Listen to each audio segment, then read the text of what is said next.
Yo creo que empezamos con el que esté listo, ¿no?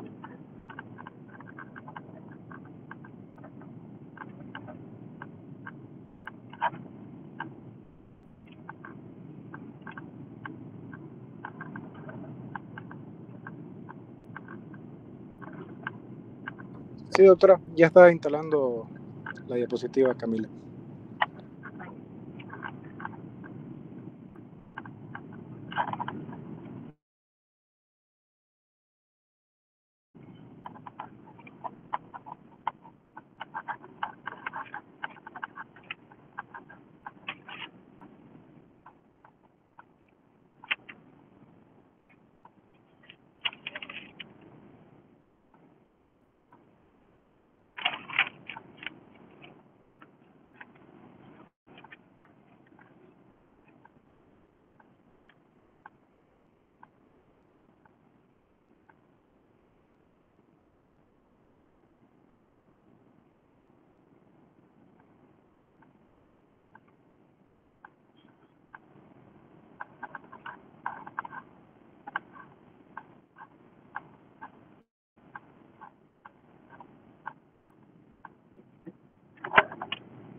Bueno, ya se ve.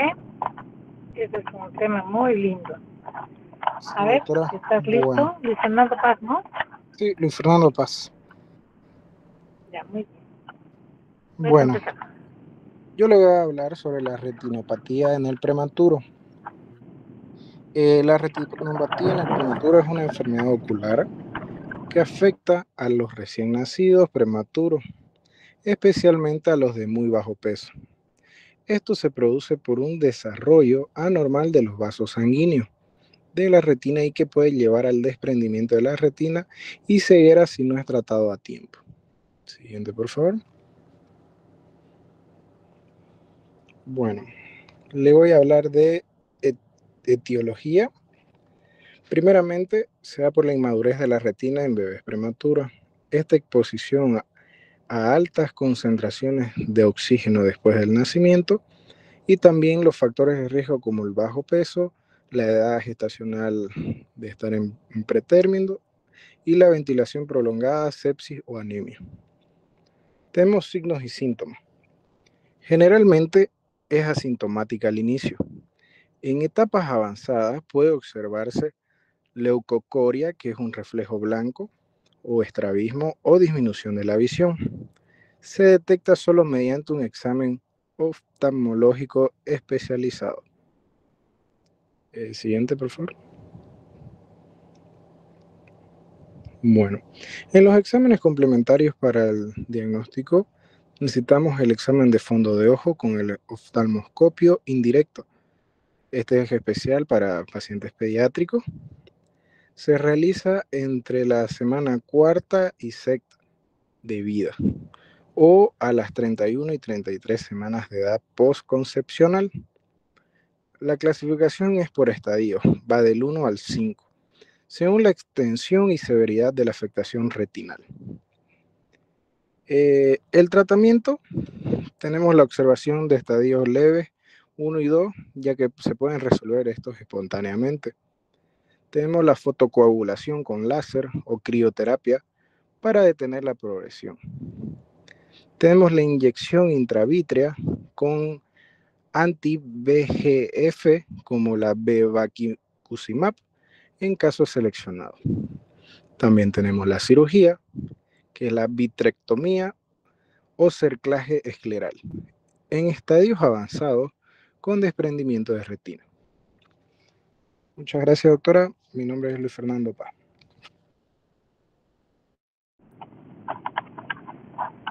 Bueno, en realidad esta patología se ha impulsado su diagnóstico, su tratamiento en los últimos 25 años.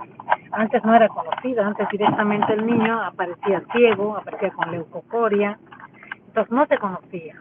Se conocía antiguamente como fibroplasia retrodental, porque ya no había remedio, había algo blanco ocupando la pupila, que era el desvanecimiento de retina, ¿no? Entonces,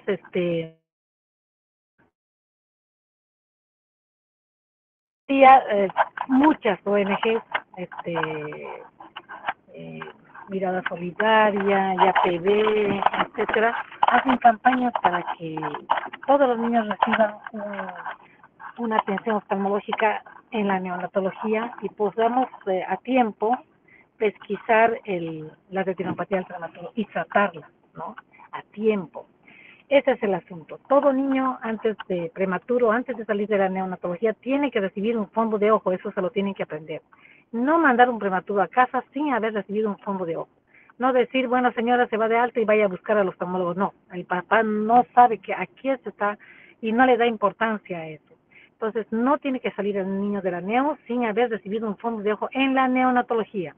Solo así se puede pesquisar a tiempo la retinopatía del prematuro y ese niño no es dado de alta mientras tenga retinopatía del prematuro.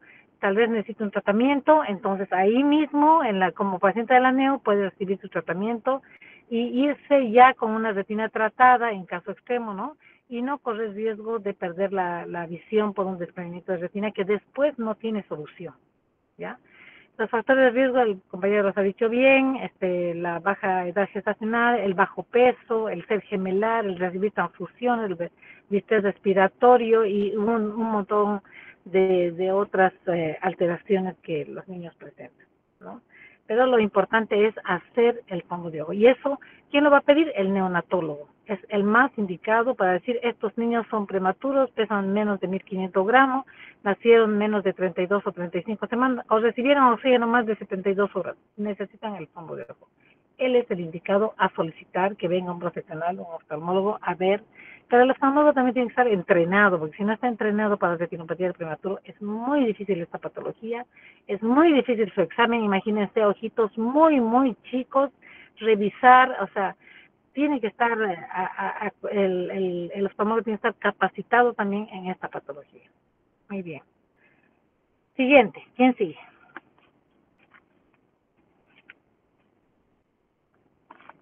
¿Quién sigue?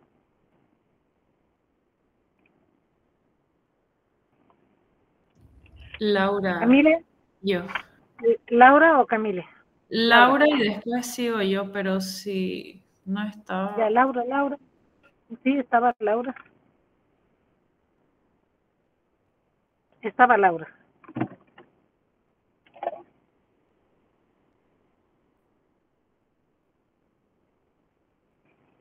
¿Laura Novillo está?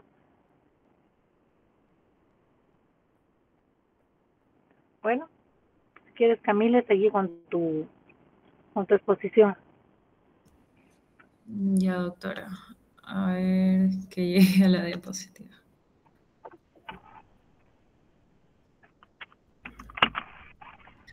Ya. Yo les voy a hablar sobre el estudio de coherencia, el estudio de tomografía de coherencia óptica. Bueno, este estudio va a utilizar la luz infrarroja de baja coherencia para obtener imágenes en corte transversales de los tejidos, como puse ahí la imagen de S1 y S2, que ese principio de corte transversal lo manejan, bueno, todos los tipos de tomografía que conocemos, pero lo que la diferencia de las otras es que aparte de la luz infrarroja, es una radiación no ionizante, no va a tener la capacidad de alterar nuestras células ni el ADN. Entonces va a ser una técnica segura y no invasiva. La tomografía de coherencia óptica, el oftalmólogo tiene que evaluar si es que el paciente tiene ciertos signos o síntomas que ameriten realizarla en busca de algunas patologías. Por ejemplo, el edema macular, el agujero macular, la membrana epirretiniana, oclusiones venosas en la retina, miopía magnopatológica, la degeneración macular asociada a la edad, que lo hablaron en la anterior clase, la retinopatía diabética, el glaucoma, la corioretinopatía serosa central. Estas son algunas patologías donde se solicita la tomografía de coherencia óptica. Después aquí les puse los tipos de coherencia óptica, de tomografía de coherencia óptica que se conocen desde el primer modelo que ahora ya no se usa, pero hay otros modelos que tienen distintas aplicaciones, o sea, de acuerdo a lo que queremos ver. Por ejemplo, la que es por angiografía, donde vamos a evaluar mejor los vasos sanguíneos. Y también resaltar de que el uso de la tomografía de coherencia óptica no es solo de la oftalmología, es muy importante y se usa demasiado, pero también podemos asociarlos con la endoscopía. Abajo puse una imagen de cómo se ve el esófago, las capas del esófago, porque tiene una resolución excelente, por eso le dicen hasta como que lo asemejan con las biopsias. También por angiografía, que podemos ver las arterias coronarias. Entonces, destacar que tiene distintos usos también. Después, el mecanismo por el cual se produce la imagen. Aquí yo puse este texto a grandes rasgos, porque detrás de todo esto entran muchos fenómenos físicos que creo que no vale la pena que lo explique en esta clase porque sería muy extenso, pero básicamente utiliza una luz infrarroja que se basa en el principio óptico de la interferometría, es decir, que al dirigirse el rayo de luz hacia el ojo, la luz va a penetrar en sus tejidos y se va a reflejar en la retina.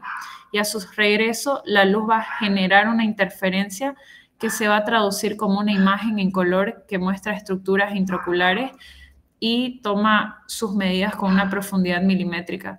Entonces se lo compara un poco con el mecanismo de la ecografía, que es mediante ondas sonoras inaudibles, y acá va a ser mediante ese estímulo luminoso que va a reflejar, o sea que un tejido va a reflejar y, bueno, tiene todo un sistema con una fuente de luz, con un espejo, con el interferómetro de Michelson, tiene un detector. Entonces, son varios mecanismos que se usan para poder producir esta imagen que ven aquí, donde las partes más rojas, por así decirlo, es donde hay donde se refleja más la luz, y las partes más azules y negras es donde se refleja menos. Entonces, ¿cómo se realiza? Básicamente el paciente apoya su mentón y la máquina va a hacer todo ese cálculo y nos lo va a reflejar en la pantalla, pero destacar que es un procedimiento donde no vamos a estar en contacto directo con el ojo, porque va a ser mediante el láser, y tampoco necesitamos una dilatación previa. Entonces, eso. Ahora, existen ciertas limitaciones en este estudio por ejemplo, las opacidades en los medios oculares, que, por ejemplo, las cataratas, la hemorragia vítrea, la queratitis, que van a reducir la calidad de la imagen. O también la mala fijación ocular o los movimientos involuntarios que el paciente pueda tener, que nos pueden causar artefactos. Y también el campo limitado, que la tomografía solo va a cubrir áreas centrales, como mácula o papila, pero no la periferia retiniana. Y creo que es eso, doctora. Sí. Doctora. Muy bien. Como ustedes han visto, el OCT es una de las mejores herramientas que tenemos y habíamos hablado sobre el OCT en otra patología, pero en retina es obligatorio pedir estas imágenes porque es la única forma de ver cómo está la papila y sobre todo cómo está la mácula. Entonces, para el estudio de estas dos estructuras tenemos que pedir una tomografía de coherencia óptica. Sus virtudes ya la compañera nos lo ha mostrado. Muy bien, ecografía ocular, Laura. Doctora, buenas noches. Va a disculpar, se me cortó la señal. Tranquila, tranquila. Ok. Bueno, yo voy a hablarles sobre la ecografía ocular. Siguiente, por favor.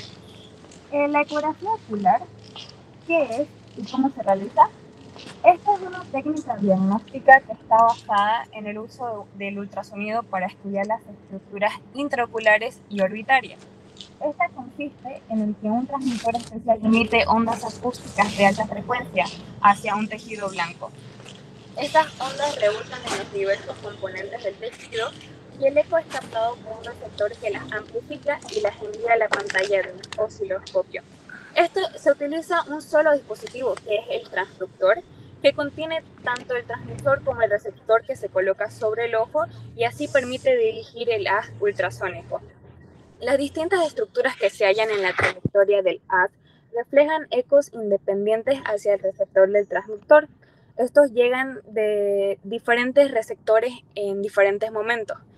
Y los ecos que corresponden a estructuras más distales llegan al último, ya que el haz recorre una distancia mayor. Siguiente, por favor.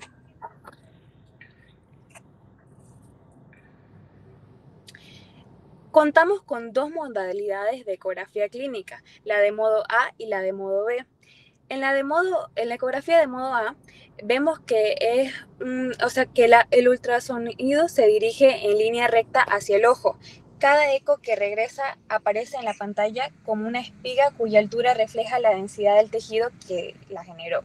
El tiempo que tarda el sonido en regresar indica la distancia entre esa estructura y el transductor. En la ecografía de modo B, cuando se barre el ojo con el mismo transductor múltiples veces, se llega a obtener varias imágenes en modo A. Al sumar las A con la B, se crea una imagen bidimensional que es llamada modo B, o sea que es más visual y es más intuitiva. La medición ocular más utilizada es la del eje axial, que es de la córnea a la retina, y tal medida es importante en la cirugía de cataratas para poder calcular la potencia de los lentes intraoculares que se van a llegar a implantar. Siguiente, por favor.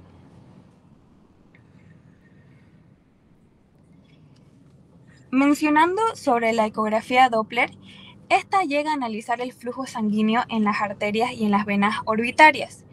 Llega a detectar alteraciones hemodinámicas como fístulas carotido-cavernosas u oclusiones arteriales.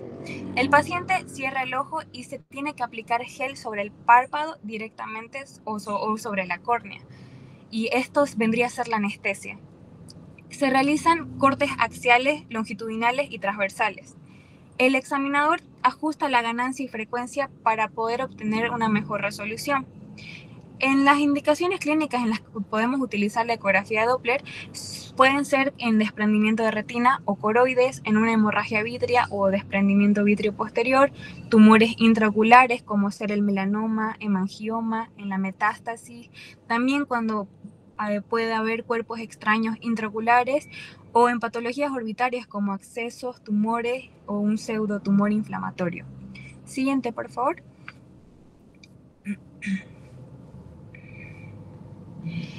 Para interpretar los hallazgos, vemos que las estructuras normales presentan ecos homogéneos y que son de baja amplitud, El vitrio normal llega a ser anecoico, o sea que es negro.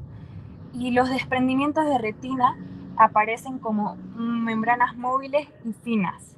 Los tumores sólidos muestran ecos intensos y regulares, y los quistes muestran ecos bajos o que llegan a ser ausentes. Entre las ventajas de la ecografía, vemos que no es invasiva y es totalmente segura, es útil en medios opacos y permite un diagnóstico anatómico y funcional.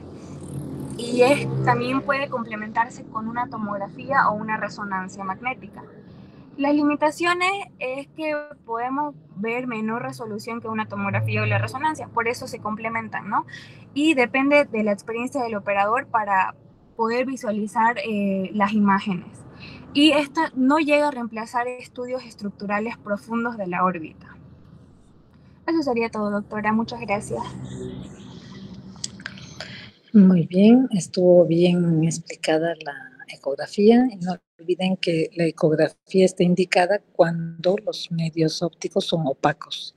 Por ejemplo, cuando no vemos el vitrio o la retina porque hay una catarata, una hemorragia vitrea, porque la córnea está opaca, etc. Alguna vez lo hacemos con medios transparentes, pero por ejemplo para buscar un cuerpo extraño o para buscar o para ver mejor un tumor. Esas son otras excepciones, pero por lo general pedimos ecografía cuando los medios ópticos son opacos y no nos dejan ver el segmento posterior sobre todo, porque la ecografía es para el segmento posterior. ¿Ya? ¿Quién sigue?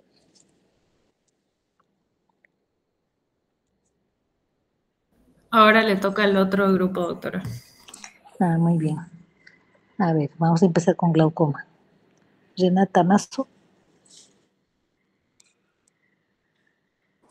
Buenas noches, doctora. Estamos viendo quién puede presentar las diapositivas. Ah, ya, está bien. Espérame un rato.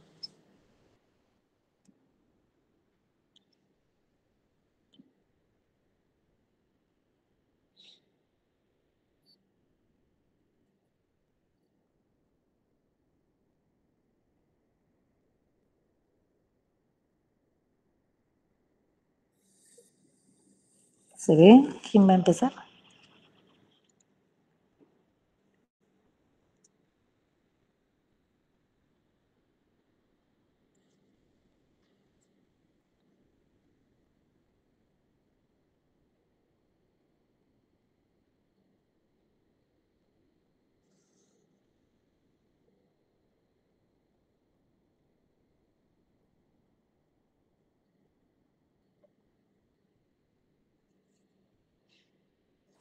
Ok, entonces, buenas noches, doctora. Buenas noches, compañero. Nosotros vamos a hablar sobre glaucoma.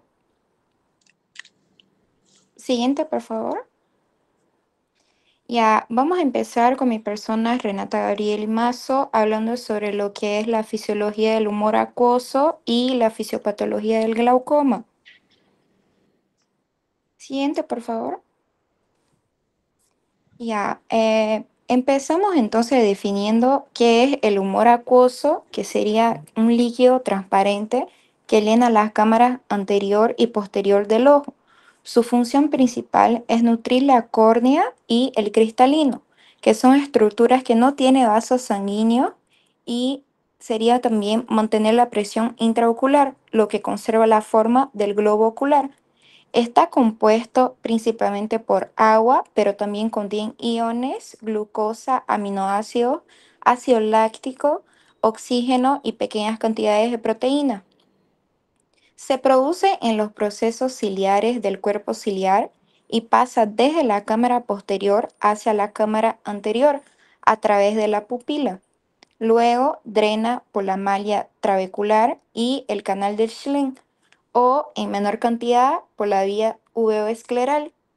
En un ojo normal, podemos decir que el humor acuoso se renueva constantemente y la presión intraocular se mantiene entre 10 y 21 milímetros de mercurio. Si hay equilibrio entre producción y drenaje, el ojo conserva su transparencia, forma y visión normal. Siguiente, por favor. Aquí yo puse una tabla comparativa con el humor acuoso normal versus el patológico. ¿En qué se va a diferenciar cada uno? En la producción del normal se producen los procesos ciliares por difusión, ultrafiltración y secreción activa. Ya si está en un proceso patológico, la producción va a estar aumentada por estímulos simpáticos o disminuida por algún factor externo, ya sea un daño o fármacos. En la circulación normal va a pasar del cuerpo ciliar hasta la cámara posterior, que va a llegar hasta la pupila y terminar en la cámara anterior. La circulación del patológico ya va a estar alterada por inflamación o sinequia, lo que va a producir un bloqueo del paso del líquido.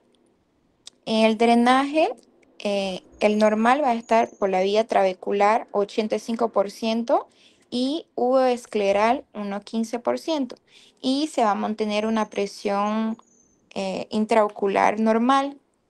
Ya en el patológico va a haber una obstrucción en el drenaje del trabéculo o del canal de Schlenk, y va a estar con un aumento en la presión intraocular, lo que va a producir lo que conocemos como glaucoma. En su composición, el normal va a estar transparente con pocas proteínas y células. Ya en el patológico va a estar aumentada las proteínas y las células y va a producir una uveitis o una opacidad. Siguiente, por favor. Ya hablando lo que es glaucoma, su fisiopatología, primero vamos a definir lo que sería el glaucoma, que es una enfermedad en la que aumenta la presión intraocular debido a una dificultad en el drenaje del humor acuoso, lo que provoca un daño progresivo del nervio óptico. En el ojo con glaucoma, el humor acuoso se acumula, la presión dentro del ojo se eleva y esto comprime las fibras nerviosas de la retina y la cabeza del nervio óptico. Con el tiempo se observa una excavación mayor de la papila óptica y pérdida del campo visual, empezando por la visión periférica. Entonces vimos que la diferencia principal es que en el ojo normal el humor acuoso fluye y drena sin problema, mientras que en el ojo con glaucoma el líquido no puede salir correctamente, aumentando la presión y dañando el nervio óptico.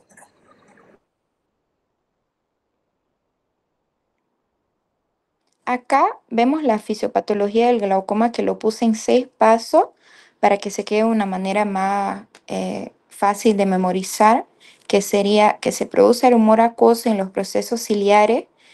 El humor acuoso no drena bien por obstrucción del ángulo o del trabéculo. Se acumula líquido dentro del ojo, lo que va a provocar un aumento en la presión intraocular. Entonces la presión comprime el nervio óptico y eso va a hacer con que se dañen las fibras nerviosas y la irrigación, produciendo lo que conocemos como glaucoma. Eso sería todo, doctora. Muy bien. No olvidemos que el glaucoma es una causa de ceguera irreversible.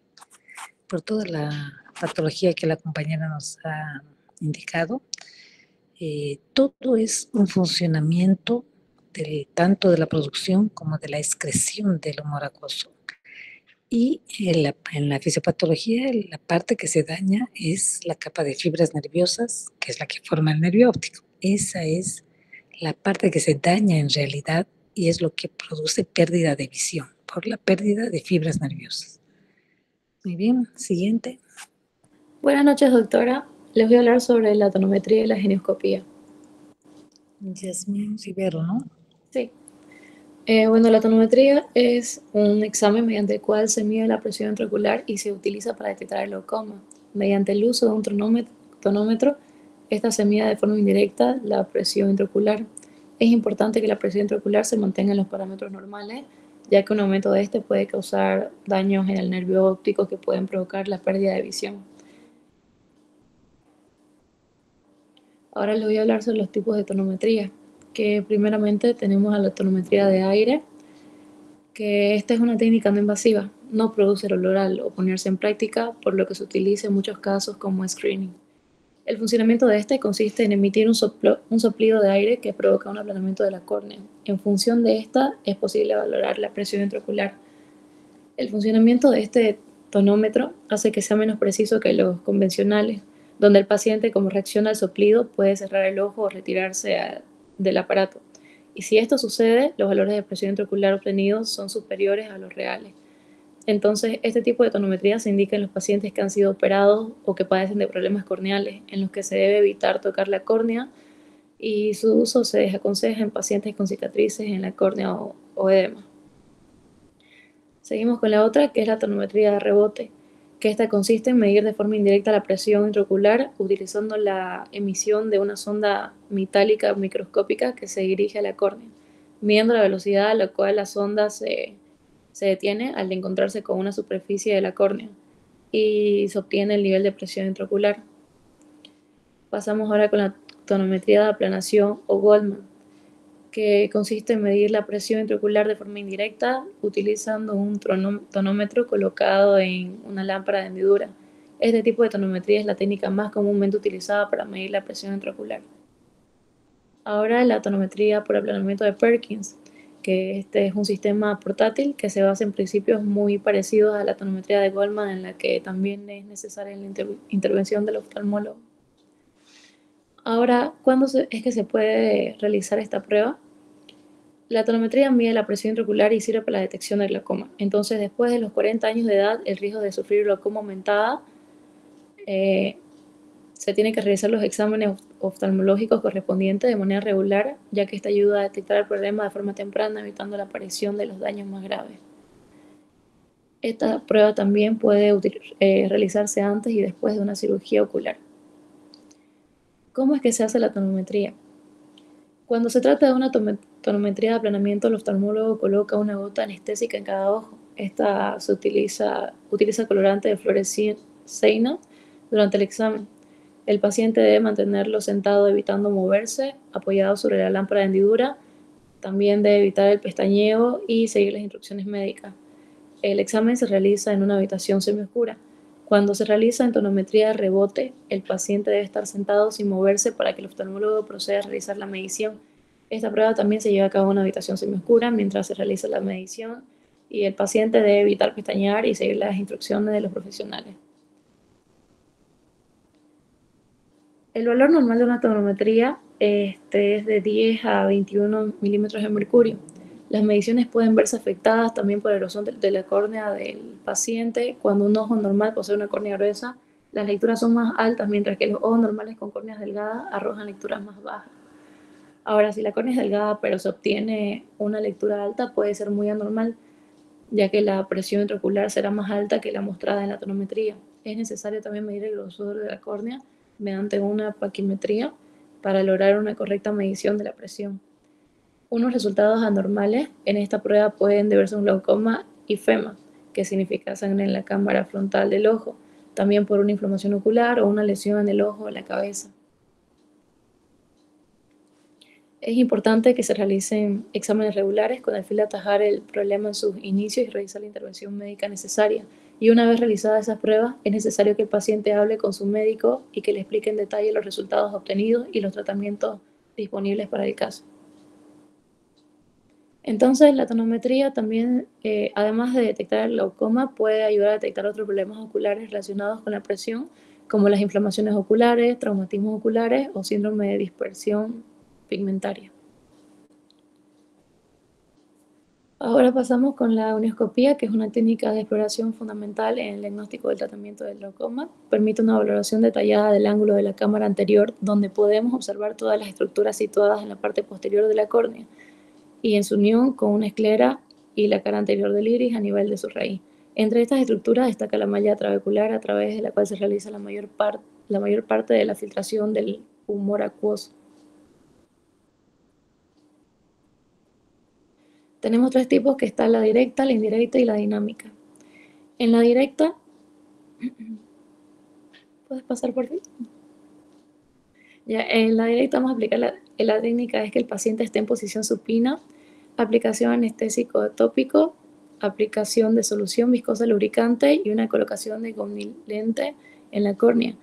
Un examinador con una mano en el goniolente y otra en la fuente de luz. Esto ocasionalmente se puede necesitar asistente. Ahora con la gonioscopía indirecta. La técnica es que se tiene que colocar un anestésico tópico, el paciente tiene que estar sentado frente a una lámpara de hendidura, se tiene que colocar lubricante, colocar goniosprisma en la córnea y la visualización de todos a los 360 grados. Luego tenemos la gonioscopía dinámica, que esta se realiza con lente de 6, Poncer o Sussman, que no necesitan gel. El examinador ejerce presión suave sobre la córnea mientras que observa con la lámpara de hendidura. El objetivo de esta es diferenciar si el cierre del ángulo es por aposición reversible o por sinequias anteriores.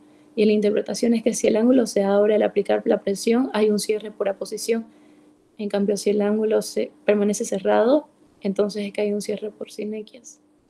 Tenemos también ahí, una anterior, por favor. Tenemos ahí también que se clasifica por la línea de Schwalbe, la malla trabecular pigmentada, el espolón escleral y la banda ciliar. Ya. Ahora hablando sobre la gradación de la amplitud del ángulo iridocorneal. Son 5 grados, el cuarto grado tiene que estar, va a 45 grados, que sería el ángulo amplio, es decir, abierto. Este nos permite identificar sin dificultad las 4 estructuras angulares que ya les había mencionado anteriormente. En el grado 3, que es a 25 grados, es el ángulo normal, que trata de que un ángulo abierto en el cual el iris no permite ver la banda ciliar, pero sí las otras 3 estructuras. El cierre angular es muy improbable y el ángulo es mayor de 20 grados, pero menor de 45 grados. En el grado 2 está a 20 grados, el ángulo es estrecho, se trata de un ángulo moderadamente estrecho en el cual solo podemos ver sin dificultad la línea de Schwalbe y con alguna limitación se puede ver la malla trabecular. Estos casos requieren de mayor seguimiento y precauciones a la hora de la midriasis farmacológica, pues aunque es improbable, el cierre angular es posible. El ángulo es de unos 20 grados. En el grado 1 hay un riesgo de cierre, ya que no es posible identificar una estructura, la línea de Schwalbe y en algún caso también la parte no infiltrante y superior de la malla trabecular. En estos casos sí se presenta un riesgo elevado de cierre angular o de ataque agudo de glaucoma. Y en el grado 0, el ángulo está cerrado, no se puede visualizar nada, ninguna estructura. El iris permanece posicionado como si estuviera en contacto con la córnea y estos casos pueden presentar un ataque agudo de glaucoma en cualquier momento. En conclusión, la gonioscopía es considerada la técnica de elección para el estudio de ángulo camerular y para decidir el tipo de cirugía glaucomatosa que vamos a realizar.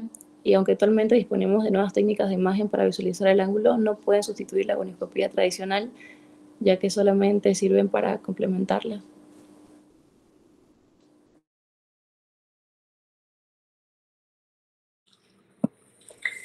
Muy bien, la compañera ha explicado perfectamente los dos estudios, pero los dos estudios tienen que ir acompañados con los siguientes que nos van a exponer. No podemos hacer diagnóstico de glaucoma solo tomándole la presión al paciente. La gonioscopía se complementa con las lentes que la compañera nos ha mostrado y es el único estudio que nos muestra el ángulo de la cámara anterior y tenemos que conocerlo porque solo así podremos medicar cabalmente a nuestro paciente y conocer el riesgo que tiene de un cierre angular, por ejemplo, cualquier momento. Muy bien, siguiente.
Ahí está bien.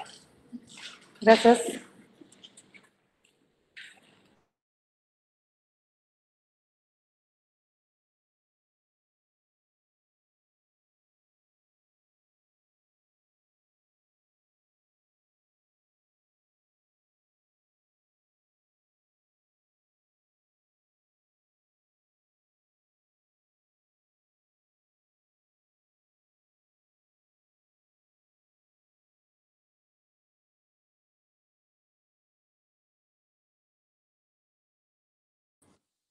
Buenas noches, doctora. Bueno, continuando, vamos a hablar sobre la tomografía de óptica. Bueno, como definición, tenemos que la tomografía de óptica es un estudio de imagen no invasivo que va a utilizar ondas de luz para obtener imágenes del corte transversal de la retina. Esto se emplea ampliamente para evaluar las estructuras de la retina, la cabeza del nervio óptico, las capas de las fibras nerviosas de la retina, las capas de células ganglionares y también otras capas que son intrarretinianas. Como ventaja, tiene alta resolución, es una imagen en tiempo real y no tiene radiación ionizante. Tiene una cuantificación del grosor de las capas y ayuda en el glaucoma y neuropatía óptica, como otras patologías también. Siguiente, por favor.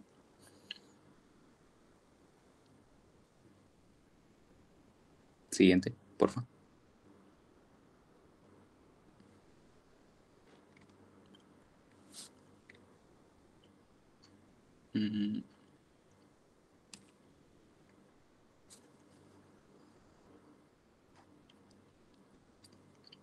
¿Puedes poner la siguiente, Yanine, por favor?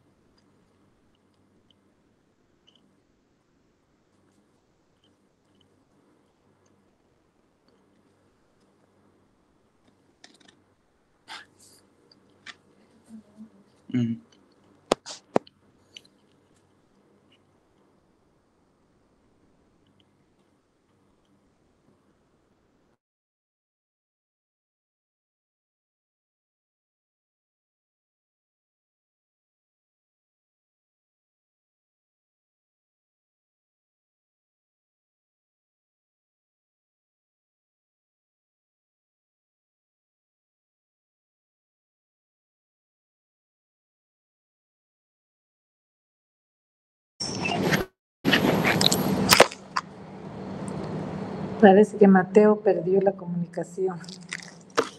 No, doctora, estoy acá. Lo que pasa que parece que la que estaba presentando está con problemas de conexión. Ya. Bueno, vamos a darle un rato, así andamos.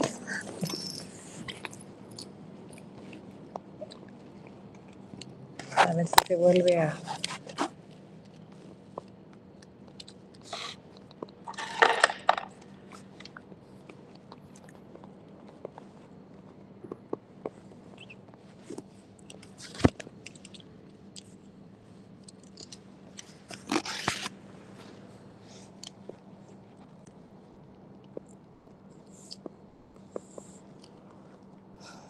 Muy bien. ¿En qué día? Ahí está bien, porfa. Ya, bueno, esta es una imagen donde se puede evaluar por medio de la tomografía de coherencia óptica las capas de la retina. Siguiente. Bueno, continuando con la papila óptica dentro de la tomografía de coherencia óptica, también se lo va a conocer como un disco óptico o cabeza del nervio óptico y va a ser el punto en que los axones de las ganglionares retinianas se agrupan para formar el nervio óptico y salir al globo ocular. En su estructura tiene un margen que va a representar la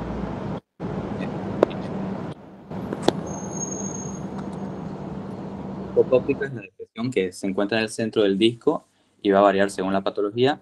E internamente están las fibras nerviosas retinianas, la atrofia y la capa de la lámina globosa en la parte posterior.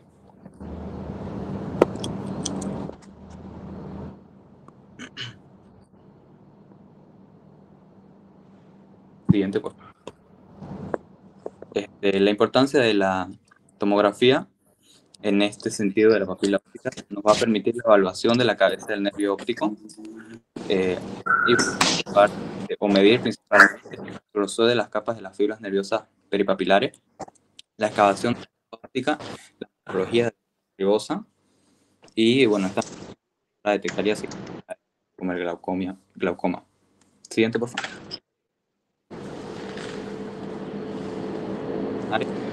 Primeramente, estas van a ser las neuronas de salida del visual a través del óptico.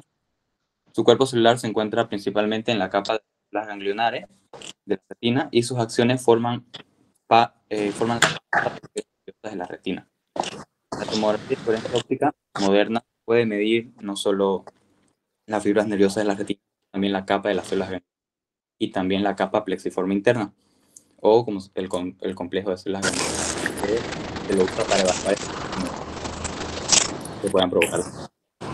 En la importancia clínica, bueno, nos permite detectar la pérdida de las células ganglionares de la agregamiento de retina.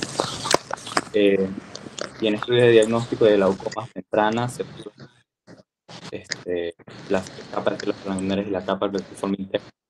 También las células nerviosas tienen un auro mayor a 0.76. No veo, chicos. Puede ser útil en neuropatías ópticas, esclerosis múltiples y otras patologías, y nos permite evaluarnos la vía aferente visual. Siguiente, por favor. Esta es una imagen de cómo la tomografía nos muestra los resultados, y básicamente lo que hace el equipo va a medir automáticamente el grosor de la capa de las células ganglionares y la capa plexiforme interna. Va como realizar un anillo elíptico que alrededor de la fóvea con un radio de 2 milímetros vertical y el horizontal de 2.4. Y los mapas sectoriales del equipo va a dividir la mácula en 6 regiones: una superotemporal, una superior, una superonasal, inferonasal, inferior e inferotemporal. Y este mapa de desviación va a comparar los valores del paciente con una población normal en el mismo rango de edad. Y los resultados se evalúan por medio de colores, digamos. El rojo es el valor anormal severo, que es un menos 1% de probabilidad. El amarillo es un valor probablemente anormal. El verde es dentro de los rangos normales. Y blanco por encima del rango promedio. En las imágenes transversales, los límites de la capa de fibras nerviosas y de la capa plexiforme interna se van a mostrar como líneas moradas y amarillas respectivamente, como se puede ver en la parte de abajo de la imagen. Y siguiente, por favor. En pocas palabras, la tomografía de coherencia óptica va a analizar el grosor de la macular y va a dividir la mácula en 6 sectores y lo va a comparar con los valores normales por edad. Los colores del mapa van a indicar la probabilidad del daño estructural. Siguiente. La aplicación en el glaucoma básicamente es evaluar el daño estructural del nervio óptico y las células ganglionares antes de que aparezcan las alteraciones del campo visual. Los parámetros que analiza este estudio es la capa de fibras nerviosas de la retina, la capa de células ganglionares y la relación copa-disco y morfología papilar. Su utilidad clínica es para el diagnóstico temprano. Se hace un seguimiento también de la progresión en caso de que el paciente tenga glaucoma y una diferenciación con otras patologías. La interpretación clínica ya la mencioné anteriormente. Y bueno, la pérdida localizada o difusa va a sugerir una progresión glaucomatosa. Siguiente, por favor. Y bueno, esto es una imagen que compara una tomografía normal y con un paciente que tiene glaucoma. Y en la normal se observa un anillo neuroretiniano conservado y simétrico, mientras que en la de un glaucoma hay una excavación aumentada y un adelgazamiento del anillo, que esto refleja una pérdida de las fibras nerviosas. Siguiente, por favor. Y bueno, este es el equipo. Se realiza, primero que nada, explicándole al paciente, obviamente, se retira los lentes de contacto, los lentes que esté utilizando, y de manera opcional se puede dilatar la pupila. El paciente se sienta enfrente del equipo, apoya su barbilla en el soporte y mantiene la mirada fija en el punto de luz o en el estímulo que el aparato muestre. Y se le pide que parpadee antes de comenzar y luego que mantenga los ojos abiertos y quietos durante la captura.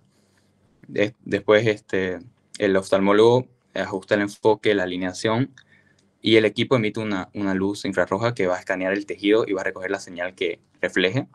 Y bueno, en pocos segundos se reconstruye la imagen en un corte transversal que muestra obviamente las distintas capas.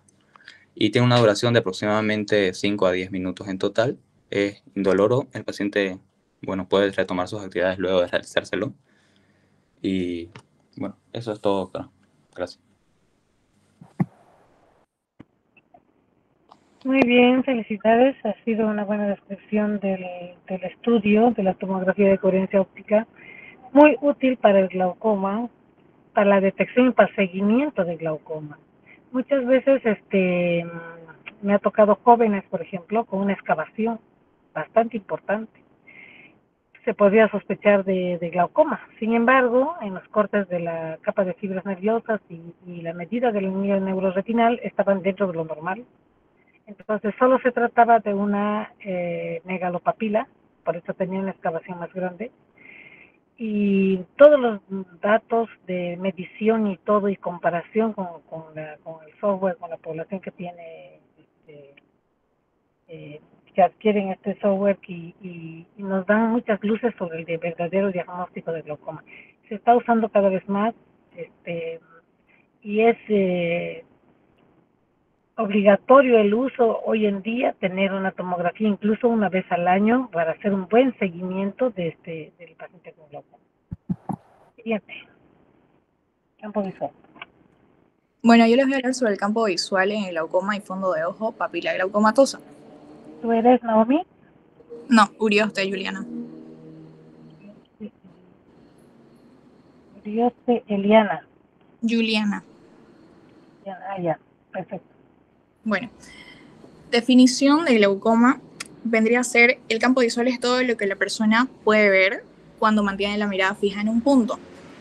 Por tanto, en el glaucoma, por el daño que se le da al nervio óptico, este campo se va a ir reduciendo de forma periférica hasta el centro. Tenemos algunas alteraciones o características del glaucoma, las cuales nos van a dar pérdida periférica de visión. En las etapas iniciales van a aparecer lo que son escotomas paracentrales o nasales. A medida que va a ir avanzando esta enfermedad, se puede producir un defecto arqueado, o también denominado el anillo de Herrhun. Y en etapas avanzadas solo se va a conservar lo que es la visión central, o también denominado visión en tubo. El método de evaluación que se ocupa para esto es la campimetría automatizada, que sirve para ver la sensibilidad o medir la sensibilidad de la retina a la luz desde diferentes tipos de puntos.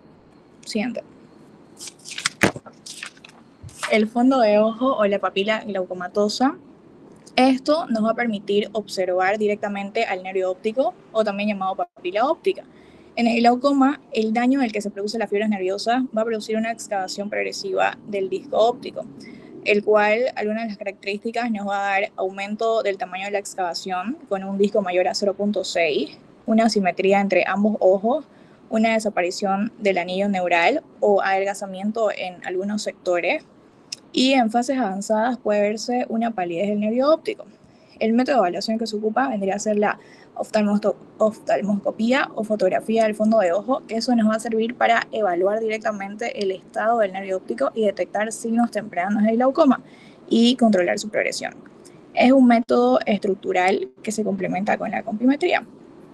Siguiente. Ahí hay algunas imágenes de los dos métodos de evaluación que se ocupa para cada uno.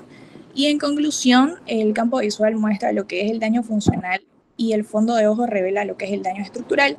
Ambos estudios son esenciales para el diagnóstico y el control de la enfermedad glaucoma.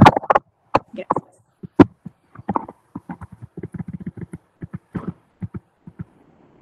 Muy bien.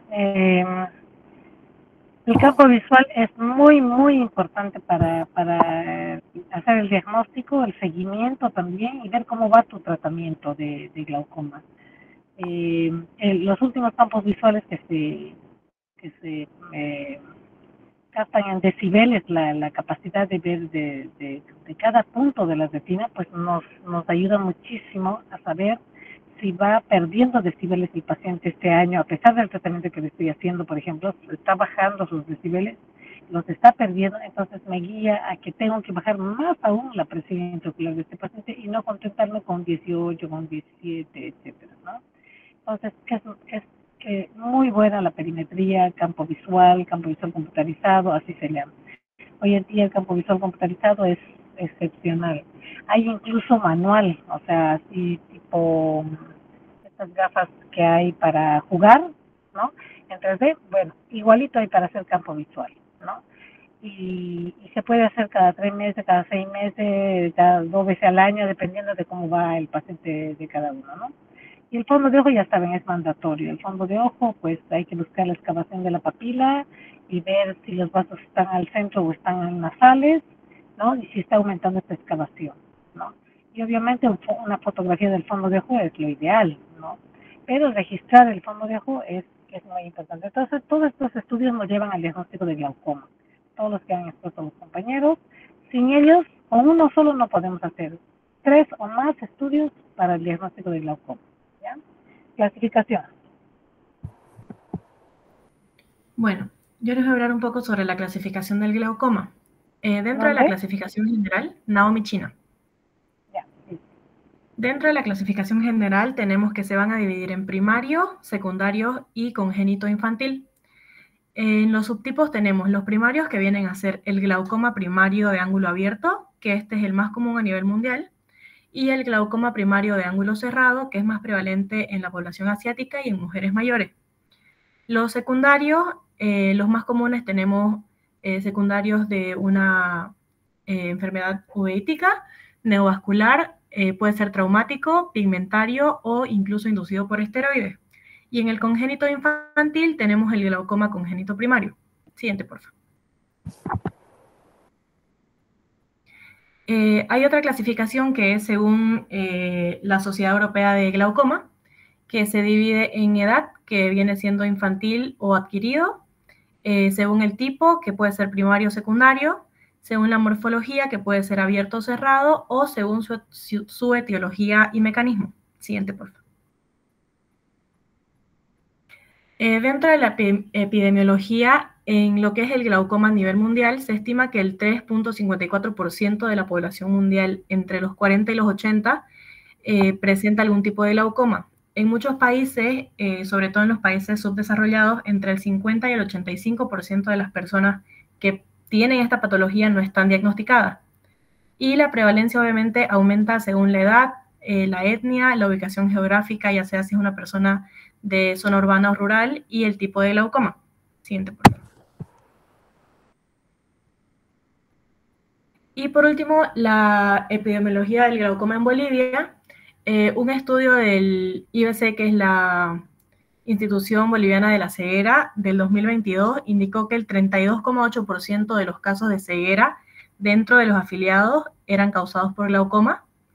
El INO, que es la Institución Nacional de Oftalmología, en 2021 afirmó que alrededor del 18% de las cegueras son atribuibles al glaucoma, pero en Bolivia todavía existe una necesidad de actualización epidemiológica, así como también de mayor diagnóstico temprano. Gracias.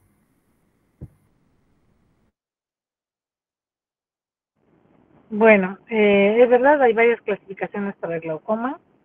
La que usamos mucho es la primaria y la secundaria, o sea, primaria que nace del mismo ojo, de la estructura del mismo ojo, como alteraciones del ángulo de la cámara anterior, y secundaria cuando se debe, por ejemplo, a un corticoide, a una uveitis, o sea, un trauma en el ojo, etcétera, ¿no? Y la estructural, que es de ángulo abierto o ángulo cerrado, y ya una de las compañeras nos ha mostrado la gonioscopía, cómo se veía el ángulo abierto, cómo se veía el ángulo cerrado, ¿no? Y de acuerdo a la edad también, el congénito es muy, muy importante, ¿no? Hay un glaucoma juvenil también. Y también hay un glaucoma de presión normal, les cuento. Y hay un glaucoma de baja presión. En realidad se han descrito muchos tipos de glaucoma. ¿Ya? A ver, siguiente. Buenas noches, doctora. Soy Natalie Cortés y yo hablaré sobre el glaucoma primario de ángulo abierto. Siguiente, por favor. El glaucoma primario de ángulo abierto es una enfermedad ocular crónica y progresiva que se caracteriza por un daño del nervio óptico secundario a un aumento de la presión intraorbitaria. Este aumento de la presión ocurre porque el humor acuoso, el líquido que nutre y mantiene la forma del ojo, no drena correctamente a través de la malla tubercular, aunque el ángulo iridocorneal permanece abierto, es decir, sin obstrucción visible.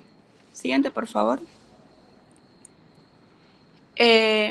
Voy a dar algunos datos sobre la epidemiología, que es de forma frecuente, afecta principalmente a los adultos mayores de 40 años y su prevalencia aumenta con la edad.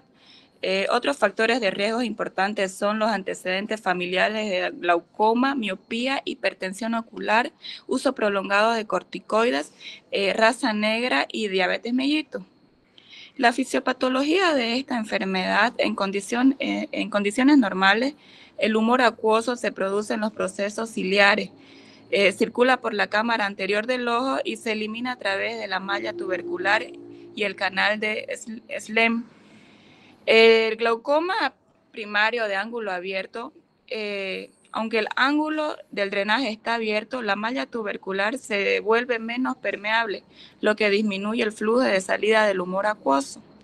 Esto como consecuencia se eleva la presión intraocular, que comprime las fibras del nervio óptico, causando su degeneración progresiva y finalmente la pérdida del campo visual. Siguiente, por favor.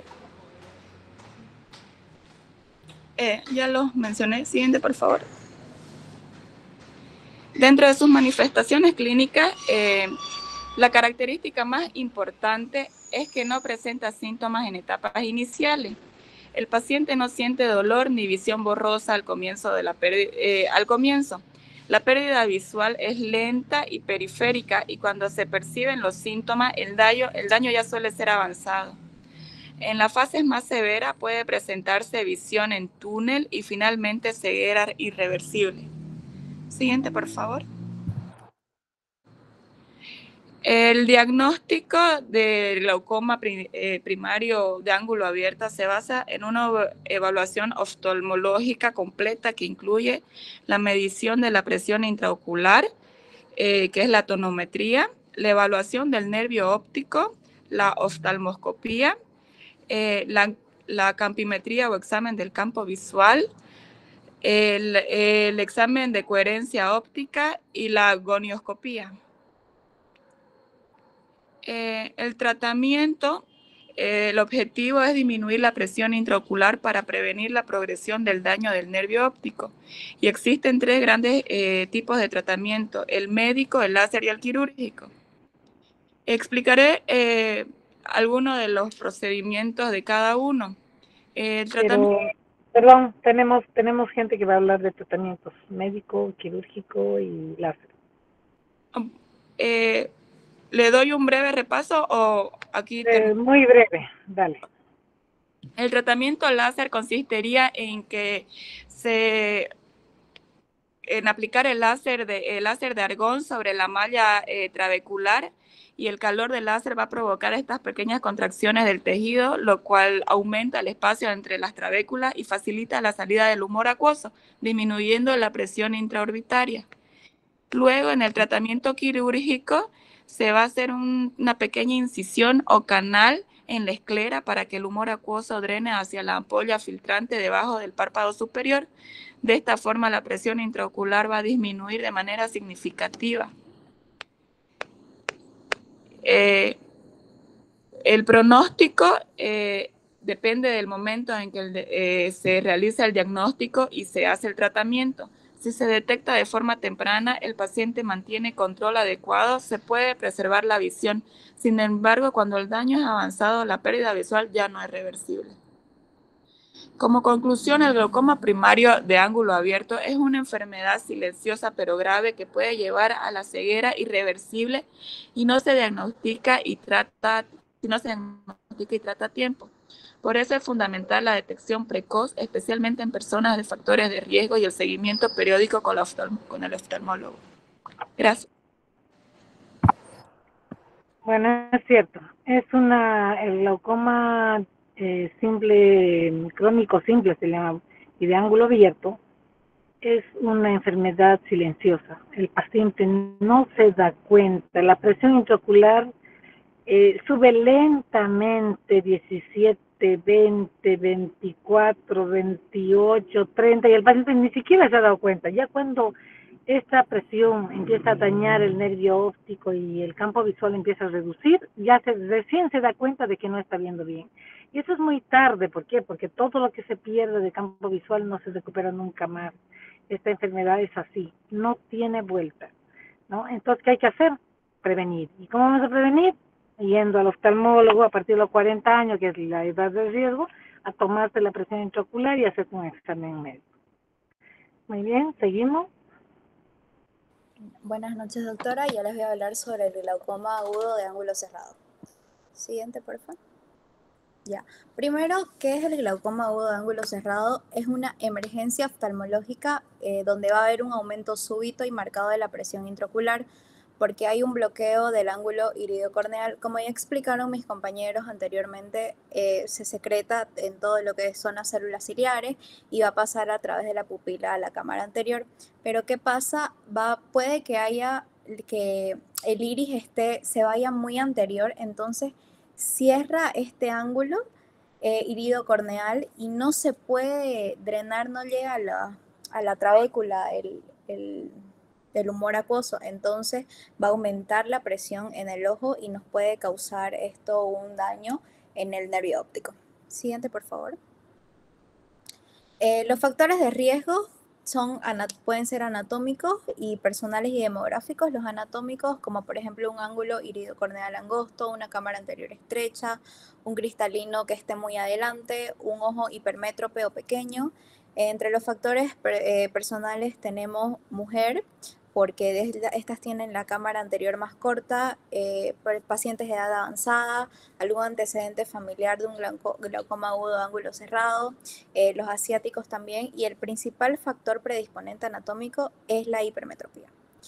Y los factores desencadenantes, más que todo, van a ser todo lo que nos puede causar una midriasis, como por ejemplo los ambientes oscuros, el estrés, emociones fuertes y algunos fármacos midriáticos que algunas veces los pacientes están consumiendo, como por ejemplo los anticolinérgicos, como es la atropina, algunos antihistamínicos, descongestionantes nasales, antidepresivos, tricíclicos y antiparkinsonianos.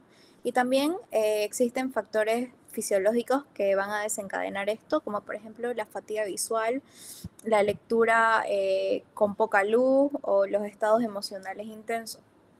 Siguiente, por favor.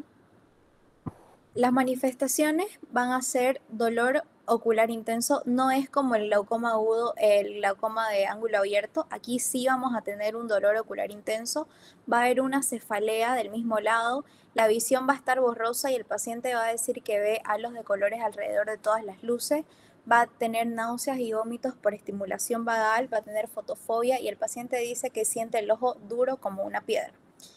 Y clínicamente nosotros vamos a ver hiperemia conjuntival, una córnea que va a estar edematosa, va a estar opaca y la pupila va a estar midriática y no va a ser reactiva a la luz. Por más que nosotros le pasemos la linterna, no va a ser una miosis, va a quedar midriática.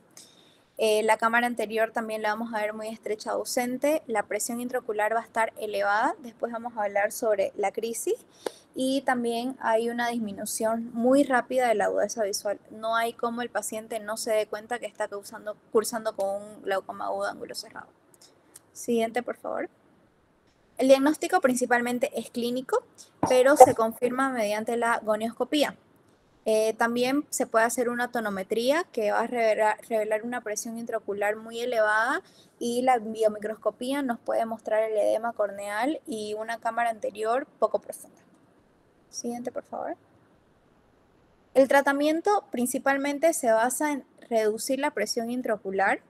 Se pueden utilizar medicamentos tópicos y sistémicos, como por ejemplo los antagonistas alfa, betabloqueantes, inhibidores de la adrenasa carbónica, que estos pueden ser tanto orales como intravenosos o tópicos. Y también se usa la pilocarpina, que lo que va a hacer es que tengamos una miosis. El tratamiento definitivo es la iridotomía periférica con láser, que lo que va a hacer es crear una comunicación entre la cámara anterior y posterior. Y si no es posible hacer con láser, se hace una iridectomía quirúrgica. Y hay algunos médicos que nos hablan sobre que la catarata es el tratamiento de elección, porque básicamente la catarata a veces, el cristalino está muy adelante o está muy grueso, ocupando mucho espacio.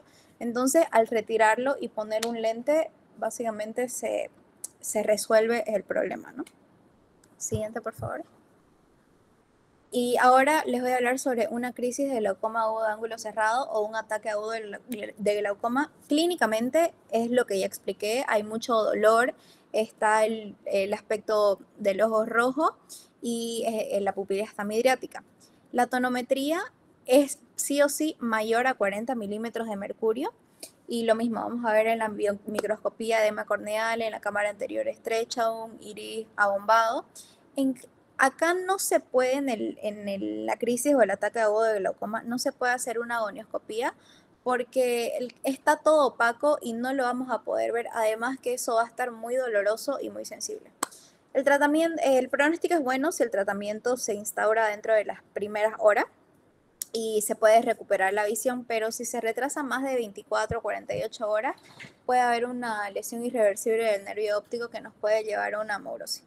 El tratamiento inmediato en la crisis es manitol, acetazolamida, timolol, apraclonidina, pilocarpina y analgésicos y antieméticos. Y el tratamiento definitivo, como ya mencioné, es la iridotomía láser periférica o si no, una iridectomía quirúrgica. Siguiente, por favor. Y las complicaciones pueden ser neuropatía óptica, glaucomatosa, una pérdida de visión, las sinequias anteriores, una catarata secundaria, edema corneal crónico, recurrencias bilaterales, daño retiniano macular y un glaucoma crónico. Eso es todo, doctora. Y como la compañera ha dicho, si hay una verdadera emergencia en oftalmología, es el glaucoma agudo de ángulo cerrado. La presión no baja, el paciente sigue con dolor, la midriasis complica todo porque manda el iris a tapar directamente más el ángulo. Entonces el ojo es rojo, muy congestivo, es unilateral, pero también hay casos bilaterales, imagínense los dos ojos, ¿no? Es una verdadera emergencia, hay que rápidamente bajarle la presión al paciente, por eso les damos un suero de manitol o acetazolamida, que es un diurético vía oral, ¿no? Aparte de las gotas, y cuando haya bajado un poco más la presión ya podemos usar la pilocarpina, que produce miosis. Al producir miosis arrastramos el iris hacia el centro y desbloqueamos el ángulo.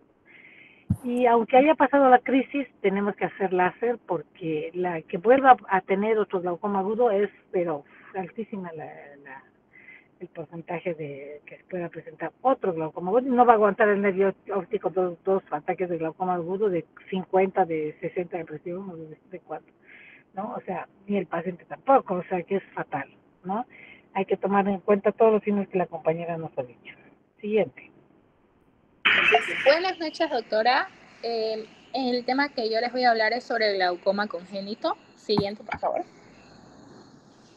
Que es una enfermedad del ojo presente desde el nacimiento, que va a ocurrir en los primeros años de vida, en la que va a aumentar la presión dentro del ojo por el líquido ocular. Este aumento de la presión va a dañar el nervio óptico, que es el encargado de enviar las imágenes al cerebro, y si no se trata a tiempo puede causar pérdida de la visión. Es un problema raro y se puede subdividir en glaucoma congénito primario, donde se desarrollan anormalidades y va a restringir el ángulo de la cámara anterior, anomalías del desarrollo del segmento anterior, que es un desarrollo corneal y del iris que son también anormales, y otras condiciones como aniridia, síndrome de Sturge-Weber, nefrocromatosis 1, síndrome de Lew y rubiola congénita. Siguiente, por favor. Las manifestaciones clínicas se van a detectar en los primeros 6 meses de vida en un 70% de los pacientes y al final del primer año en un 80%. El síntoma más temprano y común es la epifora y puede haber fotofobia y disminución del brillo corneal. También va a haber depresión cóncava glaucomatosa del disco óptico, que va a ser un cambio relativamente temprano. El diámetro corneal va a estar creciente, va a estar arriba de 11.5 milímetros y va a tener edema epitelial de la membrana de CEMET y profundidad creciente de la cámara anterior, y también puede haber opacidad del estroma corneal. Siguiente, por favor. En el diagnóstico diferencial se van a realizar mediciones, que va a haber una presión intraocular, una presión intraocular que va a estar aumentada por el líquido y no se va a poder drenar correctamente. También vamos a realizar una gonioscopía. El ángulo iridocorneal va a estar mal formado o cubierto por una membrana que va a impedir el drenaje linfático, y se va a realizar también una evaluación del disco óptico que nos va a mostrar la presión alta que puede lesionar o excavar. Por lo general se van a realizar estas mediciones bajo anestesia general. Siguiente, por favor. En la evolución y pronóstico, en casos no tratados, la ceguera va a ocurrir pronto, el ojo va a sufrir una expansión marcada y puede incluso romperse con el menor traumatismo, y la depresión cóncava glaucomatosa típica ocurre relativamente pronto, enfatizando la necesidad de tratamiento temprano. El tratamiento va a ser quirúrgico y puede realizarse una goniotomía o trabeculotomía. Gracias.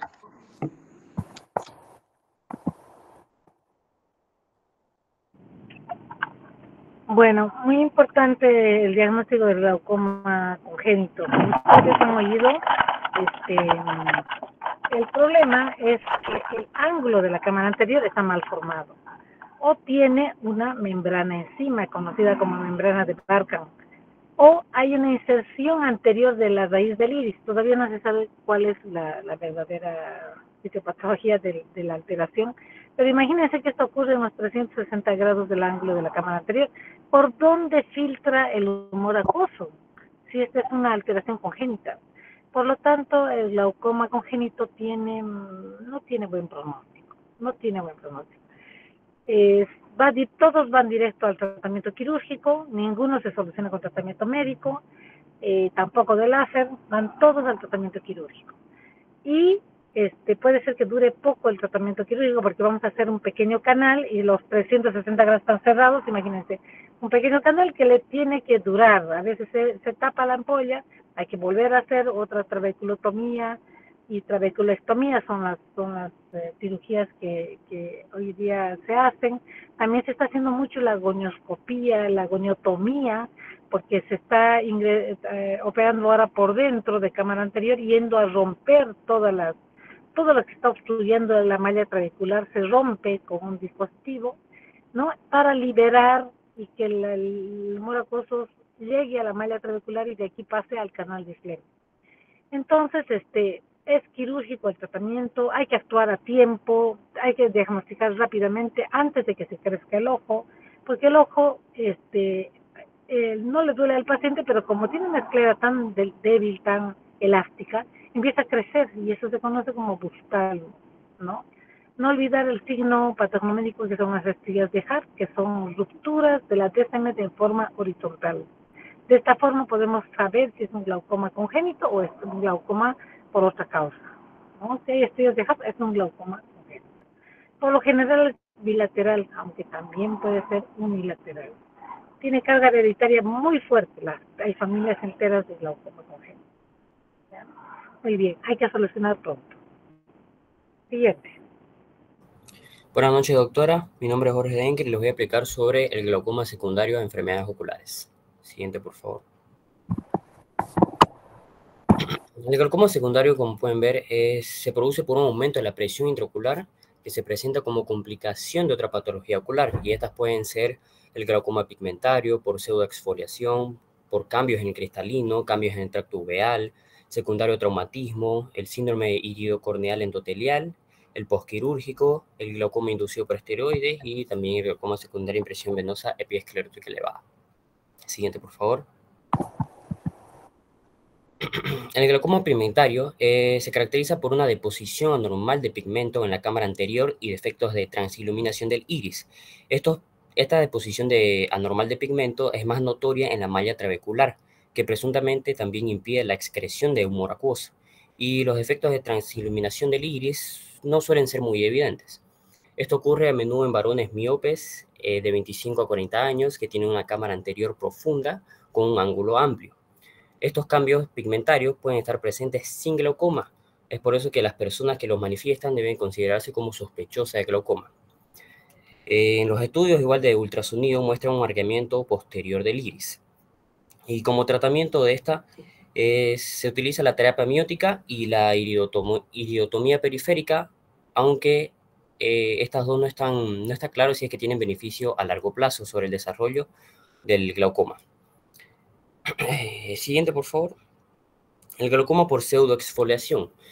Estos son depósitos blancos finos de un material fibrilar sobre la superficie posterior del cristalino, que ocurre mayormente en pacientes mayores a 65 años. Estos depósitos también pueden detectarse en la conjuntiva. Y el tratamiento es similar al de glaucoma de ángulo abierto, aunque también tengo que mencionar que los ojos con síndrome de pseudoexfoliación tienen una mayor incidencia de complicaciones durante la cirugía de cataratas. Siguiente, por favor. El glaucoma por cambios en el cristalino se puede dar por tres mecanismos, lo que es la dislocación del cristalino, intumescencia del cristalino y el glaucoma facolítico. En la dislocación del cristalino puede ser anterior o posterior. Antes de explicar cada uno, esta dislocación puede darse como resultado de un traumatismo o de forma espontánea, como en el síndrome de Marfan. La dislocación anterior puede causar obstrucción de la apertura pupilar que conduce a un iris abombado y un ángulo cerrado. En cambio, la dislocación posterior en el humor vítreo se asocia también al glaucoma, pero se desconoce su mecanismo. Se dice que puede estar causada por una lesión angular en el momento de la dislocación traumática. La intumescencia del cristalino se da durante el proceso de maduración de una catarata. Es cuando el cristalino absorbe agua, esto hace que aumente su tamaño y produce un bloqueo pupilar, lo que empuja el iris hacia adelante y ocasiona un cierre de ángulo.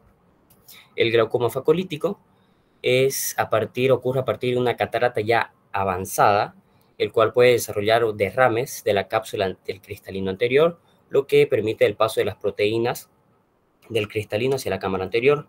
Este obstruye la malla trabecular y conduce a una elevación aguda de la presión intraocular. El tratamiento definitivo para ambos, para cualquier situación, consiste en la extracción del cristalino siempre y cuando se haya controlado la presión intraocular médicamente. Siguiente, por favor. El glaucoma por cambios en el tracto uveal. Esta se da por una uveitis o unos tumores como el melanoma del tracto uveal e hinchazón del cuerpo ciliar. En la uveitis se debe a formación de sinequias anteriores o sinequias posteriores, como también por la inflamación misma de la malla trabecular. Hubo obstrucción de esta malla también por presencia de células inflamatorias en el humor acuoso o proteínas. Y los tumores hinchazón del cuerpo ciliar provocan un desplazamiento anterior del cuerpo ciliar cristalino, produciendo un glaucoma de ángulo cerrado secundario. Siguiente, por favor. En el glaucoma secundario traumatismo se produce por una contusión ocular, lo cual altera la malla trabecular o por presencia de material inflamatorio o hemático. También se debe por una recesión angular. Se produce cicatrización de ángulo meses o años después del traumatismo. El tratamiento es médico al inicio, pero también puede requerirse cirugía. Puede requerirse cirugía si es que la presión permanece elevada, lo cual es posible que haya un segundo episodio de sangrado.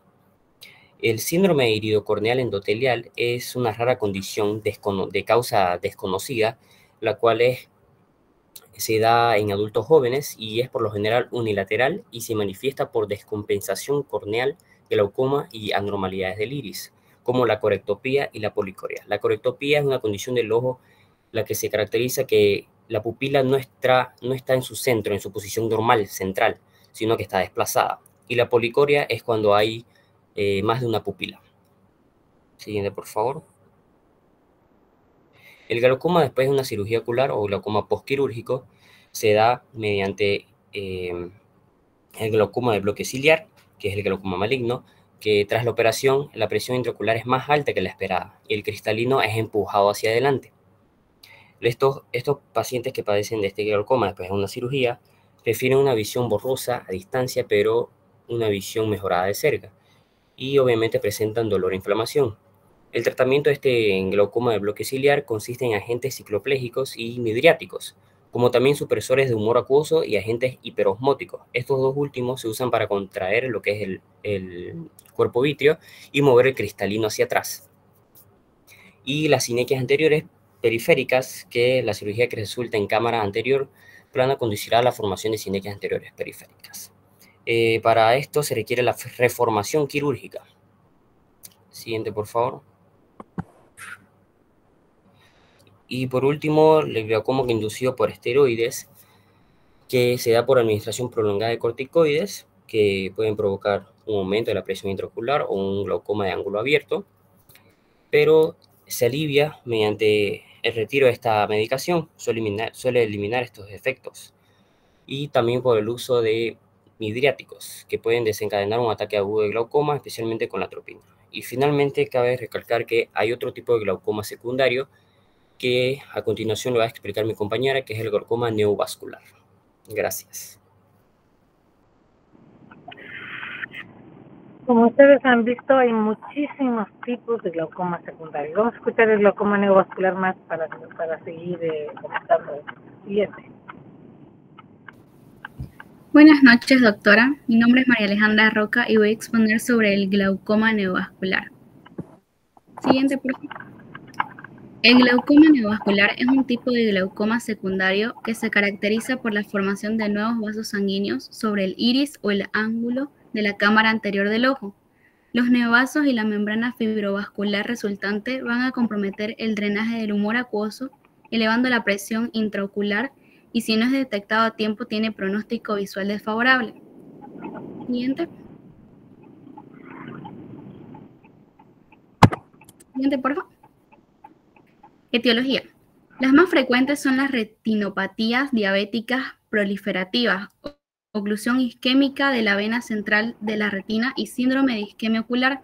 Todas estas causan una isquemia de la retina, lo que favorece la liberación de factores angiogénicos como el factor de crecimiento endotelial vascular, el cual favorece la formación de nuevos vasos en el segmento anterior del ojo. Siguiente. No veo la imagen, algo pasó.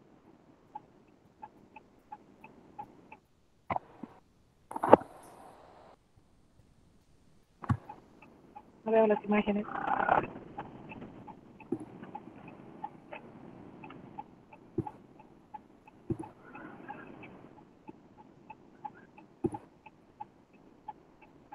Ya se ve.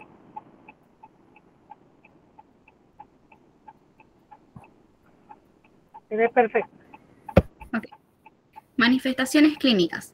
Dolor ocular intenso, disminución de la visión borrosa, fotofobia, enrojecimiento del ojo y puede estar acompañado de cefalia y vómitos. Siguiente. Diagnóstico. Biomicroscopía. Permite observar los neovasos en iris y en la cámara anterior. Gonioscopía. Nos permite ver el ángulo de la cámara anterior más la malla trabecular, que es la principal vía de drenaje del humor acuoso. Siguiente.